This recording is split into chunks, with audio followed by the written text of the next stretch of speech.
Disitulikiti y'Ekibuga yakutulwamu Kyankwanzi. Eno y'emu ku bitundu ebigwa mu kanyigo k'Eruweero, era Kibuga ne Kyankwanzi bakola kinene nnyo okuleeta gavumenti ya NRM mu buyinza nga kati emyaka 35 egiyise. Abalugera nti okutambula kulaba okudda ku nnyumya balutuusa, anti bw'otuuka Ntwetwe mu Kyankwanzi oyinza okulowooza nti oli bweru wa ggwanga olw'embeera abaayo mwe bawangalira eteeyagaza.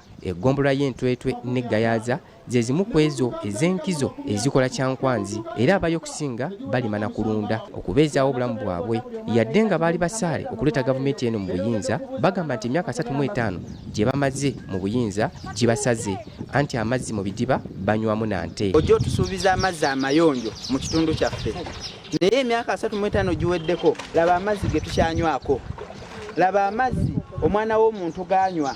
Tulina enzizi n'ezimu zifiiramu abaana ate ne tukeera ne tugasena nga gakafiiramu abantu basatu oluzzi olwo lukyakola. Abasuubuzi bagamba nti bamaze ebbanga ggwanvu nga balina obwesigwa bunene nnyo mu gavumenti ya NRM okuviira ddala nga NRA yakawamba, nti wabula gye bakomye okuba n'essuubi ate gye bakomye okukaaba. Ne tulima kasooli, ne tulima emboga, ne tulima ennyaanya, n'ennyaanya zivundira ku musiri, emboga ne zivundira ku musiri, kasooli n'adibira mu masitoowa. Kiro y'emmwanyi nusu 170, kasooli wa nusu 5, akaveera k'omunnyo ka 1000. Mutuufu tuli bubinzi. Bano basabye abakulu abali mu kibiina ki NRM abali mu kutalaga eggwanga nga banoonya obululu nti Ekyankwanzi tebatawaana okutuukayo. Abeerereyo ddala bukyabagamba mbu Ekyankwanzi n'ente zironda tajjira ddala. Amakubo mabi tetulina bwe tuyisa kasooli gwe kumutwala gye tumutunda, obutaye tetubulaba. Kaliwo abazzi ng'olimupata akalulu ng'agashyira mu bokisi mwakinga bakooye baransubiza mu Rwanda, baransubiza i Burundi, baransubiza Canada, baransubiza Cameroon. No, babimme yaje kuyobora Ubugande ni muhamagaro w'Imana. Muzukuke banange buno bwebudde Kyagulanyi akwate enkasi Ivry Nyamugoberere Honorable Mande nga naye waali awo.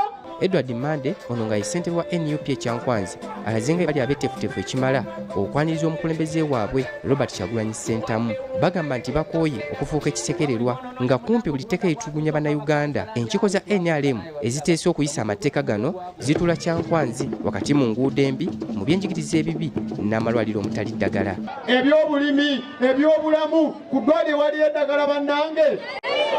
Bwe tulima kasooli tugula ensigo sente mmeka? Si mutwalo gumu na kitundu. Naye nga sinaba kwerabira ali wano kano kawulirize bulungi omwana waba abadde ayogera musirise. Ng'ennaku z'omwezi 27 pulezidenti tuli naye mu nnyumba. Akawulidde gamba munno nti kituufu ajja. Titus Jemba, Bbs Terefayina, gambuze mu ddiro lyo.